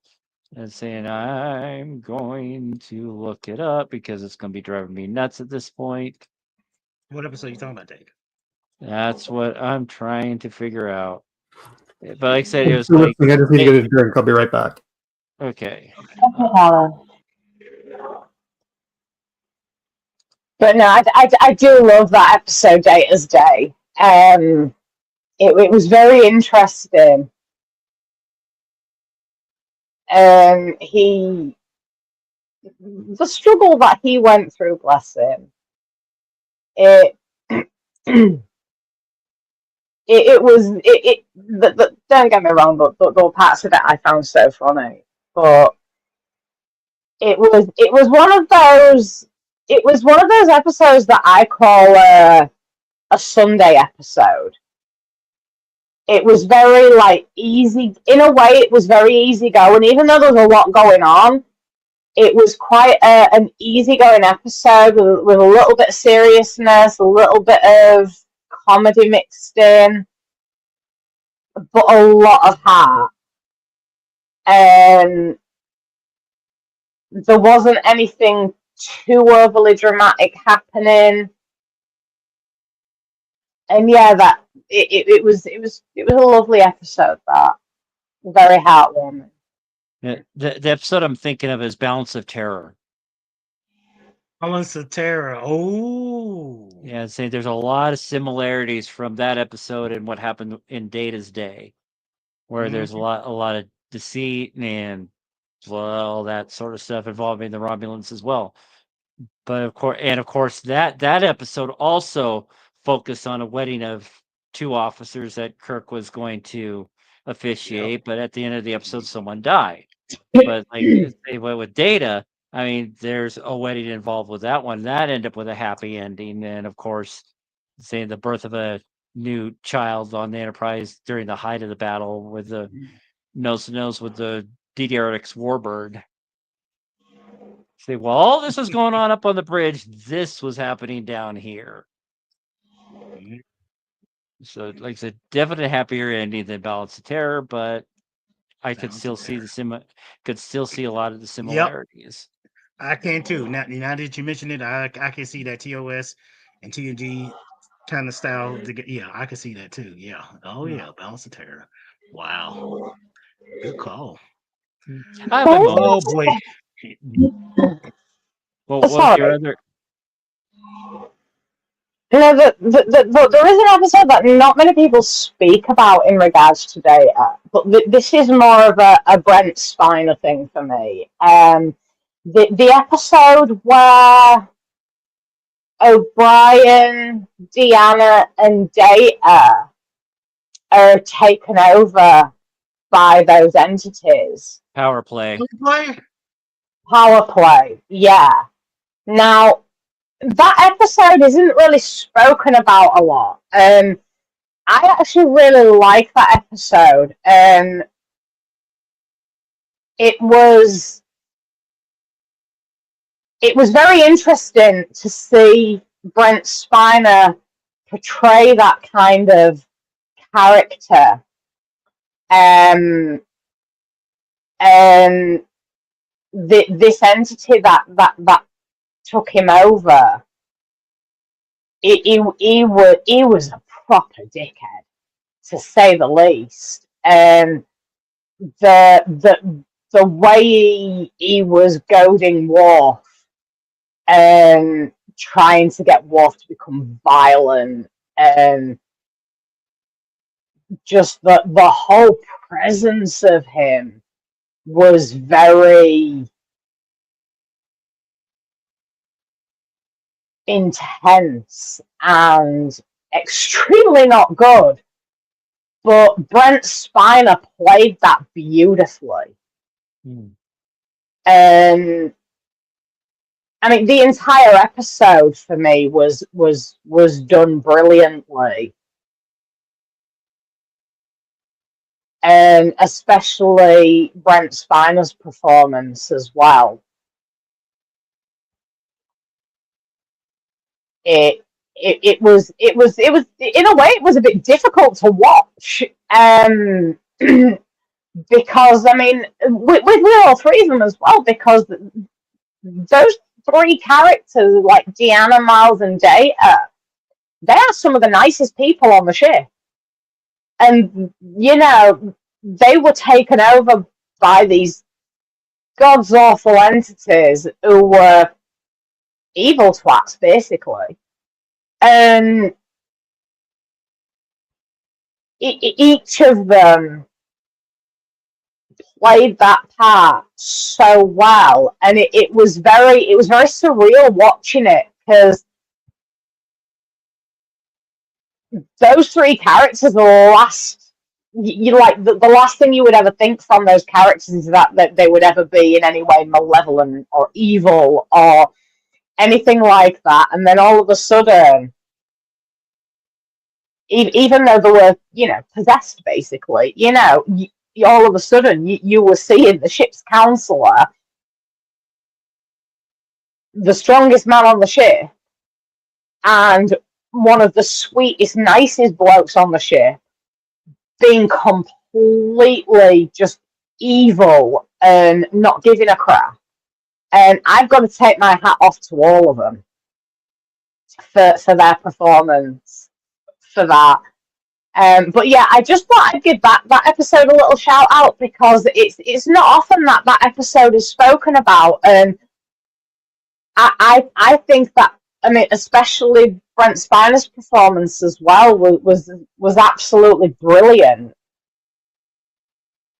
Before Dave brings it to a conclusion, the theory, in theory, I should say. In theory, yeah. In theory, with Michelle Scarabelli. That should be another mention. Shout out right there too. That was a good episode. He toyed with it. Yeah, he was toying with emotion, even though he was emulating the emotion without emotion. Because I mean, and that was painful to watch, that episode. Yeah, it wasn't one of the better ones, but I mean, it's a good one nonetheless. Because the B plot with all that weird little whatever was roaming around the ship and eating it up, but yeah, Data was being a proper dick to the lieutenant. And just like, maybe the problem's with you. And she's like, what the fuck? It's like, you're not my mother. And she just was taken aback. And then Data just went back into Data mode. It's like, and that's the appropriate response for that. And he's like, no, it's not, dude. You see, when Data was trying and experimenting with things in that episode, it didn't work because he wasn't being himself. Whereas when he is himself, he's actually a lot more convincing with emotion. And he shows a lot more emotion. I mean, even right down to his like childlike naivety and his childlike wonder, That's just him being him, and like being a good friend, a good officer, a good man. It works. Whereas when he tries to do things, like when he tries to be funny, he's not funny. It's painful. Yeah. Whereas when he's just being himself, he can be hilarious. Yeah. And from the audience perspective, it's hilarious, especially in Generations when Riker removed the plank to drop Worf into the ocean, and then Crusher's like, it's all in good fun. Get the spirit. Get it? Got it. Oh. And he just shoves it right over the board. It's like totally unexpected. A lot of people, it's like, of course, we, the audience, were laughing. Then everyone on the ship that was aghast, and Geordi was like, that's not funny, dude. They looked at Boy like, no, that was not funny. But no, I really do want to speak about Offspring because that holds such a big spot in my heart. I absolutely adored Lau, and that entire episode. I mean, don't get me wrong; it was full of all sorts of emotion, and that there were some like comedic parts of it as well. But honestly, that's probably one of the best parts. While grabbing Riker and just plants one right on the lips, and Data walks in. What are your intentions with my daughter, Commander? And he's like, "What?" Yeah, now that for me, that is probably one of the best scenes in that episode, because it's probably the one that holds the most comedy. But oh, the emotion in that episode.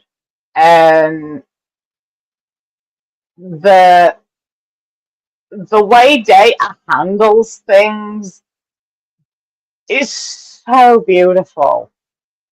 Right from the off, he was such a good parent.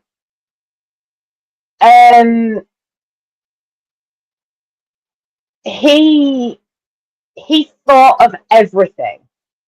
And from the off, he wanted to give his child a choice to make their own decisions, right down to race, gender, what she wanted to do. And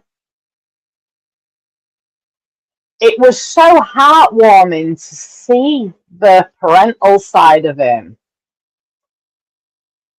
And then when Lal started to portray emotion and like even just use verbal contractions, you know, you could see the pride beaming off him, even though there was concern there as well. You know, the pride, you know, it was plain to see. And then when he realized that something was terribly wrong with Lal, the emotion, you know, Data having emotion without having emotion. Again, it was a pivotal moment. And the final interaction between Data and Lal, that gets me every time. I cannot watch that episode without crying. That is like one episode where if I really do need a damn good cry for whatever reason, I will put that episode on, because you can get almost every emotion out of you in that episode. Because you've got your laughs when it comes to what your intentions towards my daughter, and then you've got, you can feel the pride beaming off Data. You've got your anger towards that stupid dickhead. I can't even remember his name. It was trying to take Lal away. Admiral Halftail. Halftail. Yeah, thank you. And you get the sense of family, and you experience the love there, but then there's the heartbreak and loss, and like the literally every emotion almost, you know, is in that one episode. And it was done so well. It really was. That entire episode for me was done beautifully. And Lal wasn't forgotten either. Because she was mentioned again in Inheritance. When Juliana was looking through all his paintings, and there was a painting of Lal. And that hit me in the feels a little bit as well, because it was nice to see that she hadn't been forgotten. Because a lot of the time, certain things in Trek are forgotten, but Lal never was, and that shows her importance. I mean, perfect example, slightly off track, but I will get straight back on track. The Borg baby in Voyager. Mm-hmm. You know, what the hell happened to that baby? You know, that baby was just completely forgotten about. I Whereas forget. Lal, she never was. Yeah, I forget who was talking about it. They took care of the baby off screen, but they never canonically they never did anything. Well, yeah, the baby was never mentioned again. You know, it was just something that was completely forgotten about, disappeared into the ether. And I actually worried that Lal would disappear as well.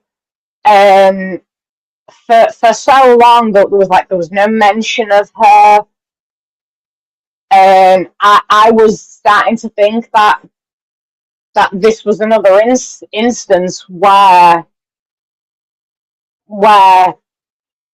something was forgotten about, and then she made it like I mentioned with the portrait that Data had done, and he just very casually revealed to his long lost mother, "Oh yeah, that's my daughter," Hmm. you know, and that kind of, even though that hit me in the feels, that made me laugh because of how casually he just announced it. Um, and then of course Lal was mentioned again in Picard season 3 Mm-hmm. because her consciousness was incorporated Not in just her, but into all the androids, including Lore. I mean, B4, Lore, Law, yeah Data, all their apparently, I guess the Daystrom, or was it Alton Soon, took elements that they actually saved, and they create the android that we see in season 3 of Picard. They all put it in one android. Every bits and pieces yeah of each android, they put it in that particular android that we see. We call him Data, but it's a brand new version of Data. It's like yeah what you call it, 2.0. yeah, but I think that it was beautiful that like V4 was mentioned and Lal as well. Mm-hmm. And it just that little bit of continuity. And I love that because Lal was important. Not a lot of people realize it, but she was very important. And Data downloaded all of her memories and experiences into his neural net, and he carried a piece of his daughter within him for the rest of his days, and that's beautiful. And I'm just really glad that she was never forgotten.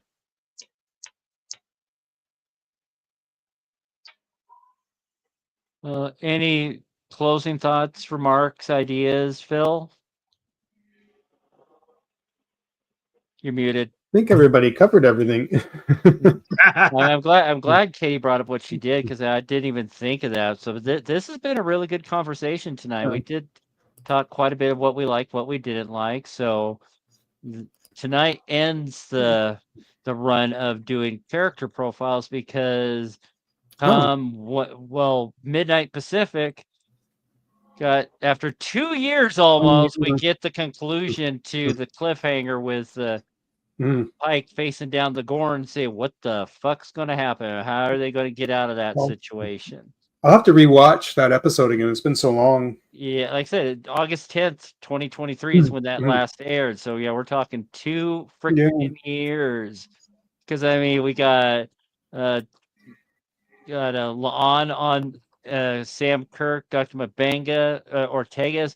Well, we know Sam and Mabanga got to survive because they were in the original series episodes, but say we just got to figure out what's always going on with that. Then Captain Battelle, with her being infected with Gorn parasitic eggs, how's that going to end? So I was like, what the heck? But in true Paramount Plus fashion, they're going to have a second episode, Wedding Bell Blues, which is going to be a much lighter note. But we're going to have Dr. Chapel return from her fellowship alongside Dr. Corby, another character that comes from the original series. So that's going to be interesting to see how that all pans out. So Always hope for the I hope best. we get to see more baby Dawn. I hope we get to see more baby Dawn because they are adorable. They're deadly, but they're adorable. They are just so cute. Sorry, I find cuteness in the strangest of places. But yeah, definitely be sure to like the channel and subscribe as well. In doing so, that keeps you up to date. As we're here at 5 o'clock every Monday, and then 8 o'clock Eastern. I'm saying we'll go however long the conversation takes us, but since we got 2 episodes, we're probably looking at least another 2.5 hour conversation. We'll just have to wait and see how that pans out. Then hopefully, been playing with some little things with the intro a little bit. I put that little tidbit at the very beginning, a Star Trek podcast, and the little like and subscribe little animations that have been popping up in the middle. So as we fastly approach episode, well, even though next week's going to be episode 70, wow, I think Jeez. by the time everything gets caught up, saying I might be on par with the Dangerous Thoughts episodes. Very possibly. But yeah, like I said, like Val is on the mend, so prayers for speedy recovery. Is because the rehab, as someone that's working for senior housing, senior living, senior care options, it's going to be a chore. So hope did I remember to put? I did not put the link for this. I have to remember to put that in there for next week. The link for the GoFundMe to help raise money for her recovery. I think they're about 70-80% of their goal that Manu set. So it's still got a ways to go. So if you can afford $5, $10, $1, every dollar is appreciated and will go towards her recovery 100%. Yes, because the medical bills are continuing to rise, and I can only imagine how much the pacemakers end up costing. yeah, but yeah, just anything anyone can donate is always appreciated. As Dave said, every little helps, and if for whatever reason you are unable to contribute, just please hold the Lady Val in your heart, in your thoughts, and send love and healing her way, please. Oh, so actually, let's actually just do this one real quick.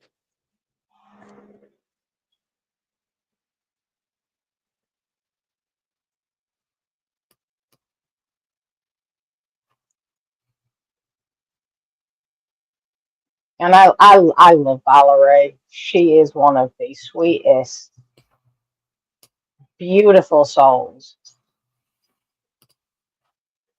Why my fingers don't want to work all of a sudden right here? I don't even talk to me about that. Yeah. Yeah, if you go to GoFundMe.com, say don't go to GoFundMe.org. And say you just search for Manu. It's going to be the first result. And it's saying support Valerie's journey to health and recovery. Okay. Yeah, they're at 69% of their goal as of right now. 205 donations. So that's awesome. But yeah, see, I'm starting to get phone calls, so I'm gonna call it good for tonight. So until next week, Somebody's been trying to reach me too.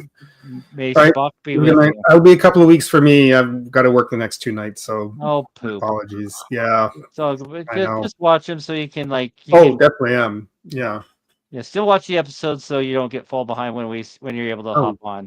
Definitely will be for sure. Yeah, maybe the third week I'll chime in with some thoughts on it, but yeah, for sure.